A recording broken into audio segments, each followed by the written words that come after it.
พี่น้องผู้ขามาส่งกำลังใจให้แม่ยิ้มสมฤดีเมพญาแห่งระเบียบวัฒศิลป์มื่นลมโอ้ยรุดตนชาติให้แม่น่ะสูวันหยุดหมู่เพิ่นพาเที่ยวห่างแม่ยิ้มก็มาเที่ยวโรงพยาบาลคาดสิเจ็บบ่ยากจักเม็ดย่างซื่อๆกะลม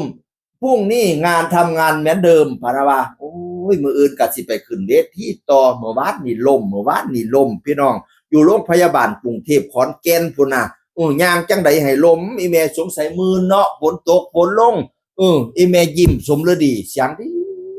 ดีพี่น้องเอ่ยเป็นแม่พญาที่น่าจับตามองอีกคนหนึ่งแต่ก่อนนี้เป็นนางเอกเสียงดีมากๆเลยนะแม่ยิ้มน่ะสมัยเป็นนางเอกก็ได้พี่น้องเอ่ยทั้งระเบียบวัฒศิลป์เพิ่นมีแต่คนเสียงดีๆกองอัญญะนะสมัยแต่กี้น่ะโอ้ยแต่โกบมีแต่คนเสียงดีๆระเบียบน่ะบ่ว่าสิเป็นอีแม่รัศดาพลาผลอีแม่หน่อยวัชรินทร์เป้ารัศมีแล้วก็อันนี่ละอีแม่ยิ้มสมฤดีเสียงดีของอัญญะอยู่เต็มระเบียบฟังเสียงอีแม่ยิ้มจักหน่อยบ่ในอดีต17 ปีแต่ทนกันความเป็นอยู่ทรมานกะสันหอนย้ำนอนดังน้ำตาเลี้นไหลหลังบ่เห็นทางมืด8 ด้านมองหมู่อยู่ละทนเดินโซเซเปลวงลมจนล่าจอยแต่พอยหัวเกิดเป็นวันนั้นแสนทุกข์จากก่อเว้นอีหยังไว้ข้าหัวใจอยากเห็นหน้าขันบุญทรงกุศลพาให้ลูกน้อยได้เห็นแม่นี่ละก่อนล่ำอดีตอีแม่ยิ้มนะโอ้ยเสียงดีฟังย่ำใดประสันคนจิ้งลูกหยาบอีแม่มืนลมเขาโรงพยาบาลไก่สว่างให้เศร้าเด้อแม่เด้อเจ็บหนักไก่ทุเลาเจ็บเบาไก่หายให้สว่างคุณหมอรักษาเทวดาคุ้มครองมืออื่นก็สิไปทำงานไปเดินสายน้ำลูกน้ำเต้าคือเก่าพนาวานั่นน่ะโอ้ยเจ้าแข็งแรงเสดอ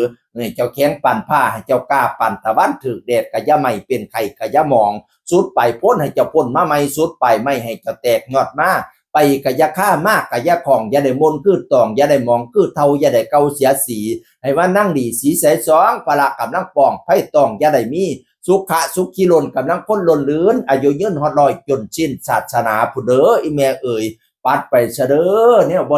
ดีนะปัดไปเสเด้อเคาะลมแต่ปีกายคอไตแต่ปีก่อนเคาะลมโตซ้ำควายคอไตโตซ้ำสร้างให้ไก่ข้างดอกหางคิงปัดไปเสเด้อโตบักสงกโตมันบ่ปากบักสักหากโตมันบ่ติง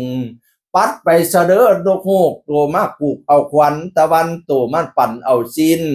ปัดไปเสเด้อคอเก็บแข้งเบี่ยงซ้ายใหญ่มาใส่ทั้งขวาคอเก็บทั้งหลังเก็บทั้งหน้าเก็บทั้งแขนทั้งขาเก้ากะงอนปัดไปเสเด้อแนวบอดีพระราหูเข่าพระเสาแสกอังคันแวกเขาว่างกลางปัดไปซาหิไปอยู่ป่าไม่เหลียงไปอยู่เมี่ยงไม่อ่อนพุ่นไปคล้องกินอยู่หญ้าไปคล้องถ่ายอยู่ดินพุ่น10 ปีอย่ามาถามกินข้าว9 ปีอย่ามาถามนอนน้ำเท่าข้าวสารออกดอกเท่าข้าวตอกปุ้งใบพุ่นตัวเจ้าจังเรามาอย่ามากวนอีเมนิสัยบ่ดีหิไปไกล